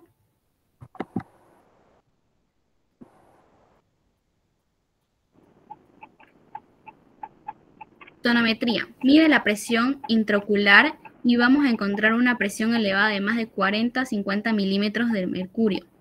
Fondo de ojo. Nos ayuda a evaluar la retina y los signos de la enfermedad de base. En la imagen podemos observar como una maraña de neovasos retinianos. Amiografía con fluorescencia, que nos ayuda a confirmar la isquemia retiniana y neovascularización. En la imagen podemos observar zonas de no profusión retiniana y una vascularización anómala. Siguiente. Tratamiento. Tiene 3 objetivos. El primero, tratar la isquemia retiniana mediante la fotocoagulación panretiniana, que va a reducir la neovascularización al eliminar áreas isquémicas, y también se puede aplicar inyecciones intravítreas de antifactor de crecimiento endotelial vascular para inhibir la formación de neovasos. Segundo, control de la presión intraocular, que puede ser medicamentos tópicos betabloqueantes, ejemplo, el timolol, o tratamiento quirúrgico. 3. Manejo de la inflamación. Se puede usar gotas de corticosteroides tópicos como la prednisolona. Gracias.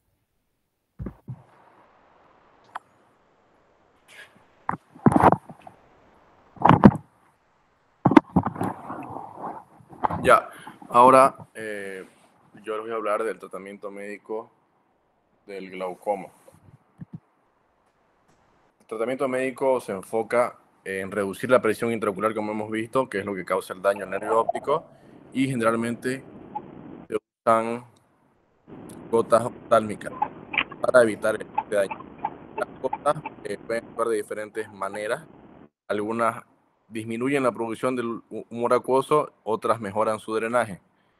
La mayoría de las gotas requieren ser usadas de por vida, una o varias veces al día. Los fármacos que vamos a ver ahorita, que generalmente son de primera línea, son el timolol, el latanoprost, la brimonidina y la pilocarpina. El timolol viene en una presentación de 2,5 y 5 miligramos por ml y este pertenece al grupo de los beta bloqueantes. Su mecanismo de acción va a bloquear los receptores beta adrenérgicos en el cuerpo ciliar y de esa forma va a disminuir la producción del humor acuoso y de esa manera va a ayudar a que baje la presión intraocular. Se usa generalmente una gota de 2,5 miligramos 2 veces al día y bueno, si la respuesta clínica no es suficiente, se puede cambiar a una dosis de una gota con la presentación de 5 miligramos por ml 2 veces al día. Este está indicado para glaucoma de ángulo abierto y para hipertensión ocular. Como efectos adversos, estos están relacionados a su acción beta bloqueante. Puede haber bradicardia, hipotensión, broncoespasmo, hay que tener cuidado en asmáticos y fatiga ocular. Luego está el latanoprost. Tiene una presentación de 125 microgramos por cada 2,5 ml. En una gota aproximadamente van a haber 1,5 microgramos y es un análogo de las prostaglandinas. ¿Cómo funciona? Se une a receptores prostanoides en el músculo ciliar y la vía uveocular del ojo. Este va a aumentar el drenaje del humor acuoso a través de la vía uveoescleral, que es una vía alternativa a la salida del líquido, y de esa manera va a hacer que baje la presión intraocular. Se recomienda usar una gota una vez al día. El efecto óptimo se obtiene si se administra por la noche. No se debe administrar más de una vez al día porque se ha demostrado que una administración más frecuente va a reducir su efecto, o sea, no tiene ningún beneficio. Se indica igual para glaucoma de ángulo abierto y para hipertensión ocular. Como efectos adversos puede tener oscurecimiento del iris, crecimiento de pestañas y una irritación ocular leve. De ahí la brimonidina, igual viene en gotas, por cada ml vienen 2 miligramos de tartrato de brimonidina, que es equivalente a 1,3 miligramos de brimonidina, y va a pertenecer a los agonistas alfa-2 adrenérgicos. ¿Cómo actúa? Actúa al estimular los receptores alfa-2 en el cuerpo ciliar, inhibe la liberación de noradrenalina y esto va a reducir la producción del humor acuoso. Además, aumenta el drenaje del humor acuoso a través de la vía uveoescleral y viene igual combinado a veces con el timolol. La dosis que se recomienda es una gota 2 veces al día con un intervalo entre dosis de aproximadamente 12 horas.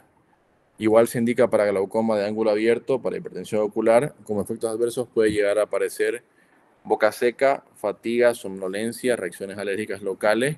Las primeras son relacionadas al efecto que tiene agonista adrenérgico y bueno, la reacción eso va a depender de cada persona. Por último, la pilocarpina es un agonista colinérgico directo, simpático-mimético. En su composición, cada ml de solución va a tener 20 miligramos de pilocarpina hidrocloruro. Estimula los receptores muscarínicos, específicamente los M3 del músculo ciliar y el esfínter del iris. Va a provocar la contracción del músculo ciliar abriendo el ángulo iridocorneal y como resultado hay un aumento del drenaje del humor acuoso por la vía trabecular, reduciendo así la presión intraocular. Este es el que habíamos visto en alguna patología, que es aguda, va a provocar miosis. ¿Cómo se usa? La dosis inicial es de 1 gota hasta 3 veces en un periodo de 30 minutos. Eso para el glaucoma de ángulo cerrado, que es el que vimos que es agudo y es una emergencia. Para el glaucoma de ángulo abierto o para la hipertensión ocular, la dosis habitual es de 1 gota hasta 4 veces al día, dependiendo del grado de elevación de la presión intraocular y la respuesta amniótica. Pero este se usa más que todo para el tema del glaucoma de ángulo cerrado. Como dice las indicaciones, es para el glaucoma de ángulo cerrado, como profilaxis o para el tratamiento agudo, y para glaucoma crónico en casos seleccionados.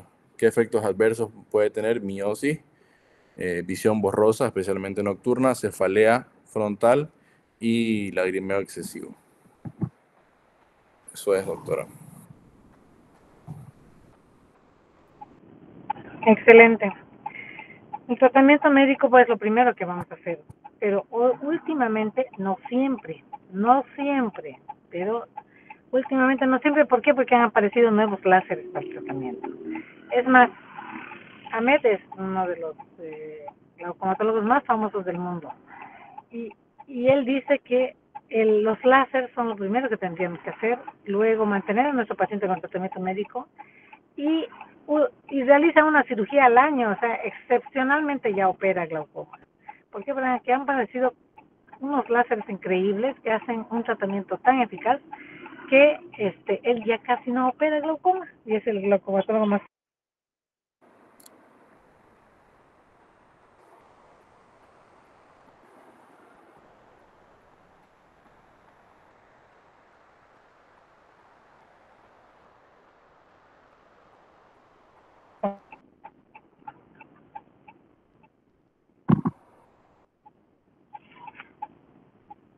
Natalia.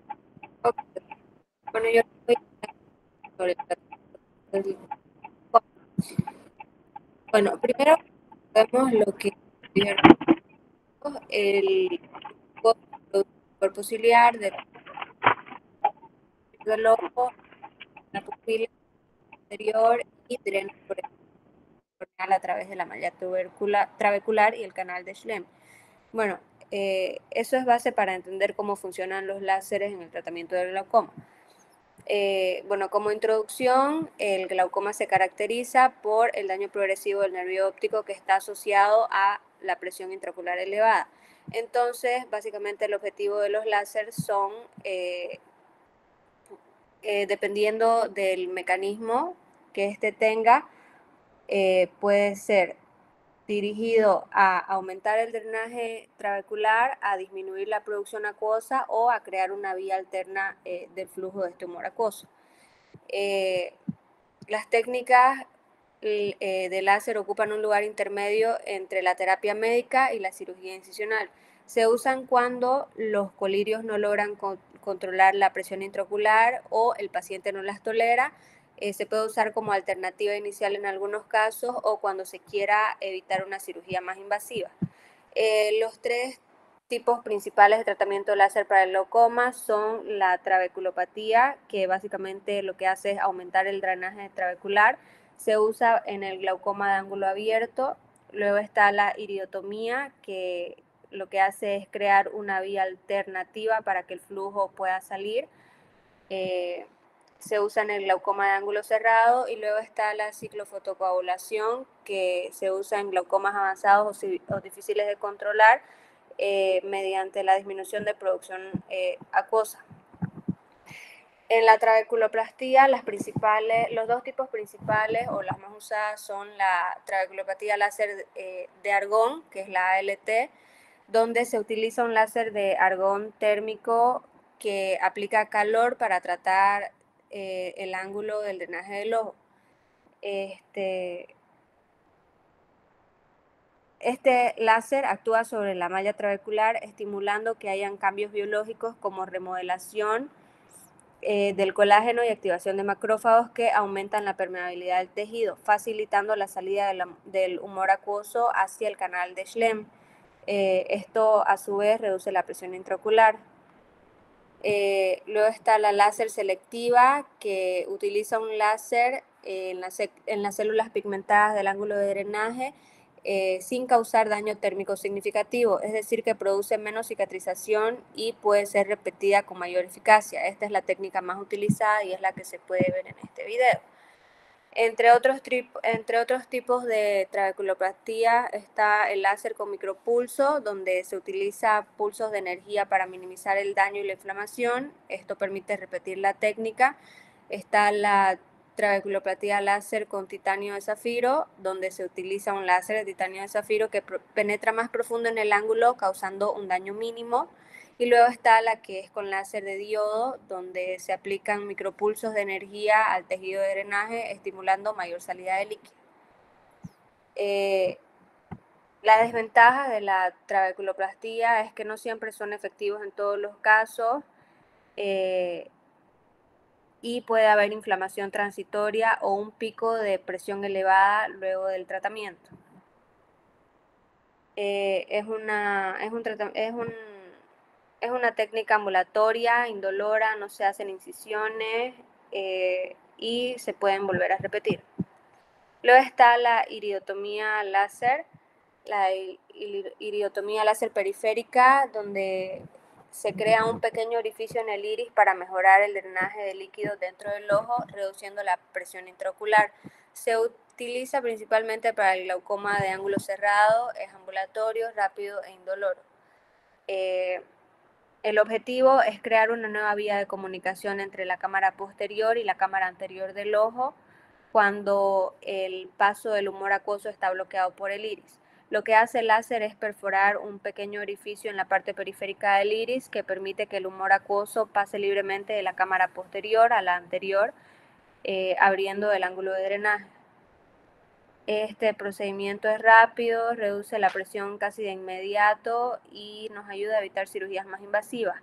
Entre sus desventajas está que a veces el orificio se cierra y es necesario volver a repetirlo. Este es un tratamiento que se puede volver a utilizar ya que no es una cura como tal.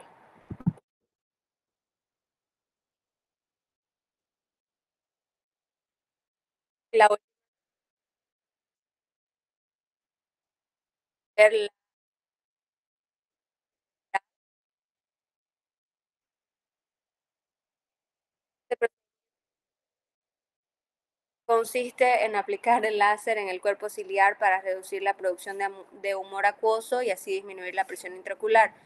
Existen dos tipos principales, que es la transescleral y la endoscópica. Actualmente la más utilizada es la endoscópica, pero la que se hace más tiempo es la transescleral. La primera se realiza colocando una sonda de punta láser sobre la esclerótica en la zona del cuerpo ciliar. Son procedimientos que duran pocos minutos y no requieren incisiones ni suturas. La endoscópica se realiza con una pequeña incisión en la córnea donde se inserta el endoscopio, que incluye una cámara y un láser que nos permite visualizar el cuerpo ciliar, y luego se dirige el láser directamente a los procesos ciliares, permitiendo que el tratamiento sea más controlado y preciso. Luego de esta técnica generalmente se usa un parche en el ojo durante las primeras 24 horas. El dolor es mínimo y se recetan gotas analgésicas y antiinflamatorias. Entre sus ventajas es que es útil cuando las otras terapias fallan y disminuye significativamente la presión intraocular de manera más rápida. Entre sus desventajas está de que la inflamación puede ser intensa, puede haber dolor ocular o hipotonía una vez realizado el proceso, y si se llega a destruir demasiado el tejido ciliar puede causar pérdida de la visión.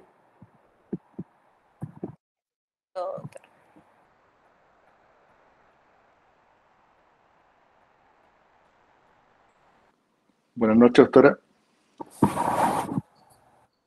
Buenas noches, vamos a dar la parte quirúrgica. Sí, y bueno, y la final.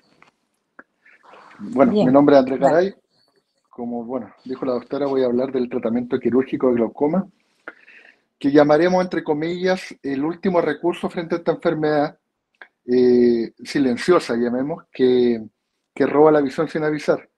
Me gustaría partir haciendo esta analogía. Pensemos en el glaucoma como una hipertensión dentro del ojo, que al igual que la hipertensión del cuerpo, es silenciosa, es engañosa y no causa dolor en la mayoría de los casos. Como vimos, mencionamos que había casos que sí causaba. Bueno, lo que sí tienen en común es que no da señales tempranas, pero va destruyendo el nervio óptico y sin que el paciente lo note hasta que ya es tarde. Bueno, cuando los medicamentos, como vimos, los láser ya fallan, ya entra el juego del quirófano.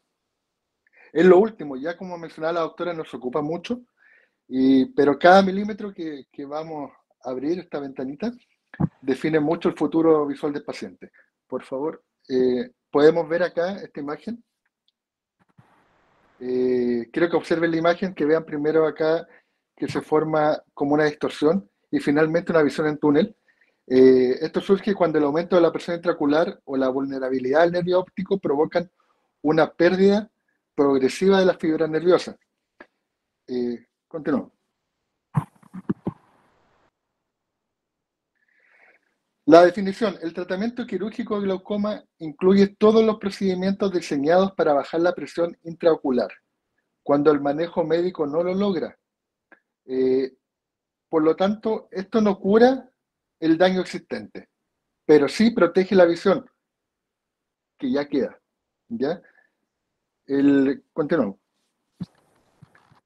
El objetivo principal, que el propósito de esto, podemos decir, es simple, es preservar lo que ya se ve. Como dijimos, tenemos que tener claro, cuando el paciente nos vaya a preguntar, ¿voy a volver a ver?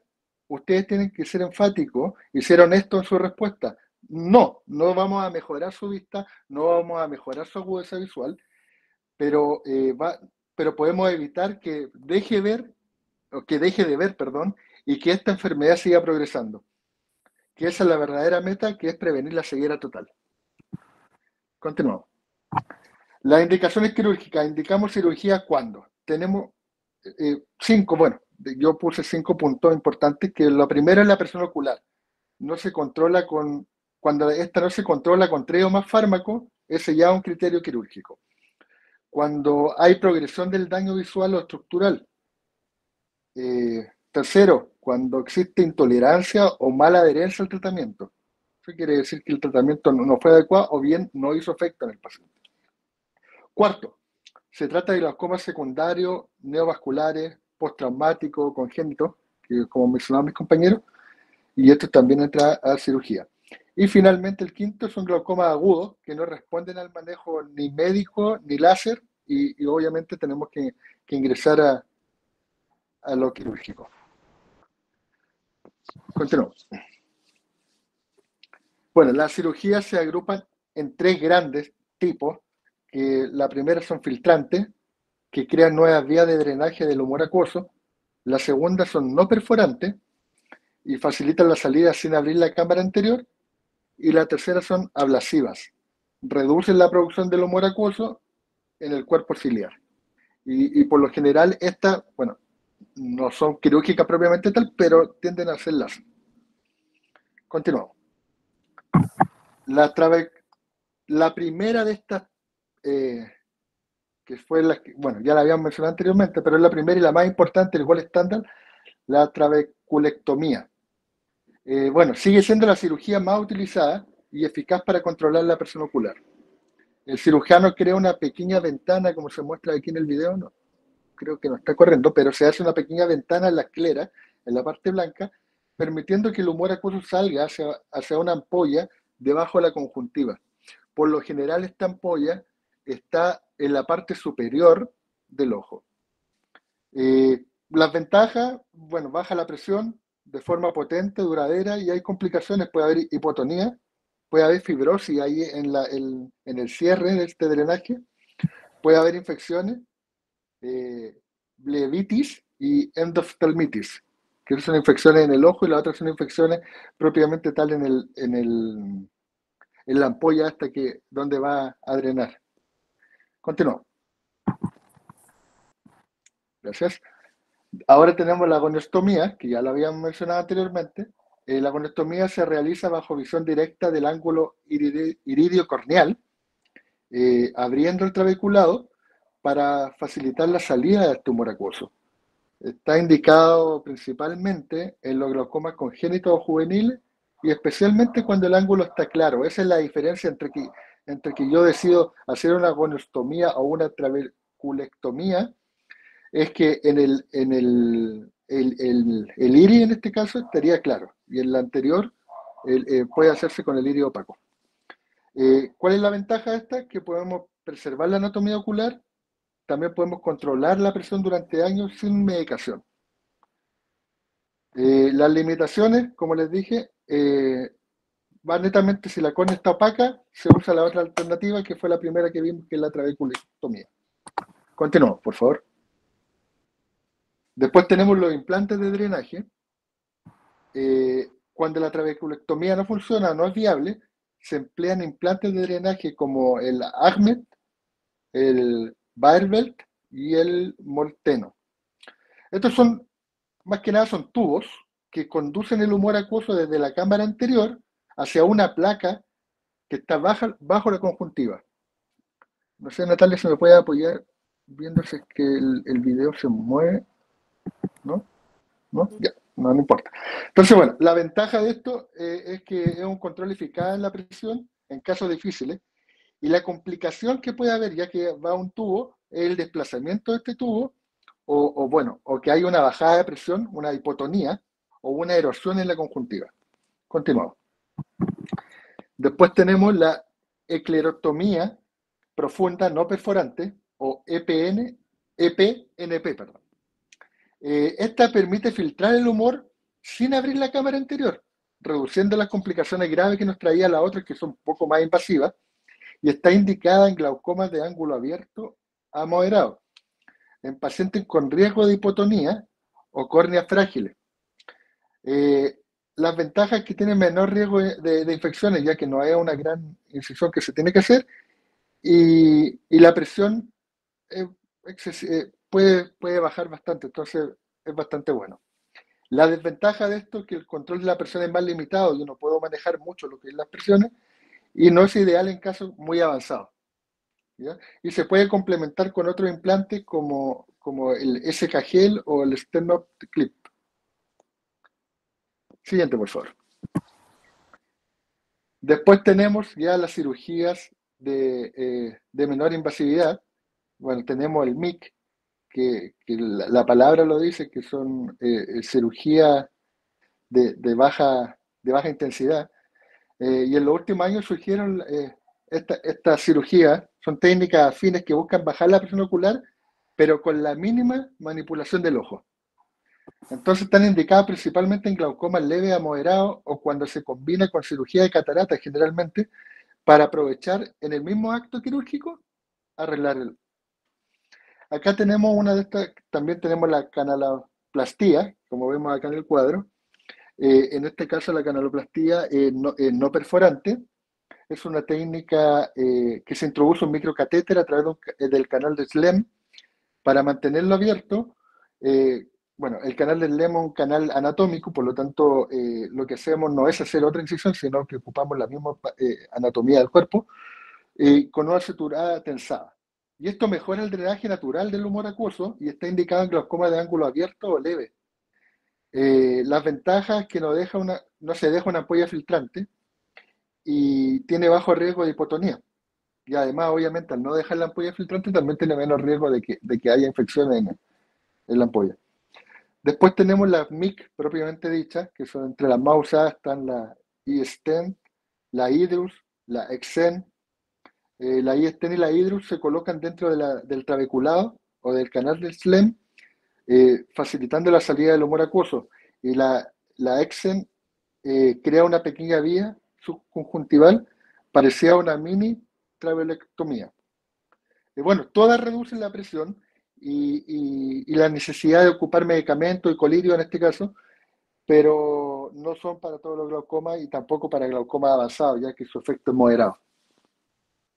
Y finalmente la ciclofotocoagulación consiste en aplicar láser, pero eso ya lo mencionamos anteriormente, pero está dentro de las técnicas que se consideran quirúrgicas, pero no las voy a hablar porque ya las hablaron anteriormente.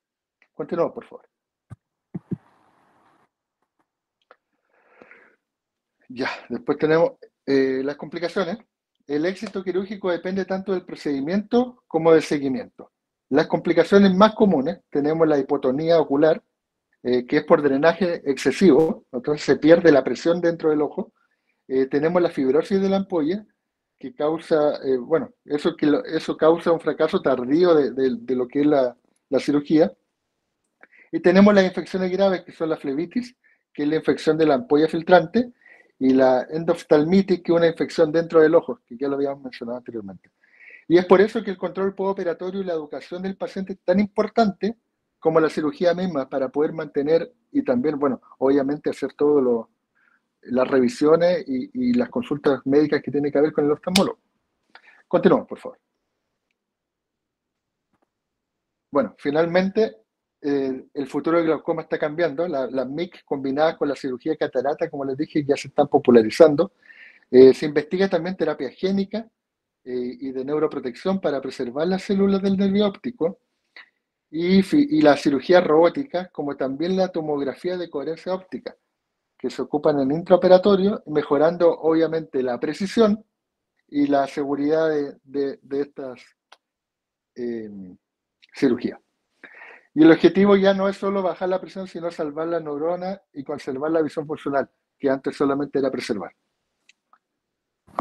Y siguiente. Y con eso terminamos, doctora. Muchas gracias. Bueno, el análisis último estuvo muy acertado, y es verdad, han cambiado todas las técnicas de cirugía. Como les decía, cada vez se opera menos y se hace más láser. El problema de los láseres es que en muchos casos es temporal. O sea, el paciente tiene que estar siempre en control, y si ya no le funciona el láser, pues se la puede volver a hacer, es verdad. Claro, no olviden que todo tiene un precio, ¿no? Entonces, por eso hay que elegir bien al paciente, a quién hacerle el láser y a quién no. Si yo tengo un paciente que tengo que bajarle la presión y no va a volver a venir, ¿qué más vale que haga cirugía, no? Una trabeculectomía, que es la cirugía madre del glaucoma. Sé que con eso va a andar bien. Y aún así ese paciente tiene que venir a control, porque se le puede cerrar la trabeculectomía, la ampolla, o se le puede infectar la ampolla, como el compañero nos ha dicho. O un problema peor todavía, puede drenar tanto que el ojo entre en hipotonía, etcétera, ¿no? Entonces, bueno, va adquiriendo destreza y, bueno, esas cosas le pasan cada vez menos. Entonces hemos visto todo el tratamiento del glaucoma, el tratamiento médico, el tratamiento de láser, el tratamiento quirúrgico, todos son válidos, pero hay que escoger bien el paciente, con quién vamos a actuar. Vamos a dejarlo solamente con colirios, o podemos tener acceso a un láser. Entonces cada vez se están combinando más los tratamientos médicos con láser, por ejemplo. Y aún los operados, después de operados también muchos pacientes vuelven a hacer tratamiento médico. El glaucoma es muy difícil de controlar en algunos casos. En otros casos van excelentemente. Una gota y baja tanto la presión que con esa gota se queda eternamente.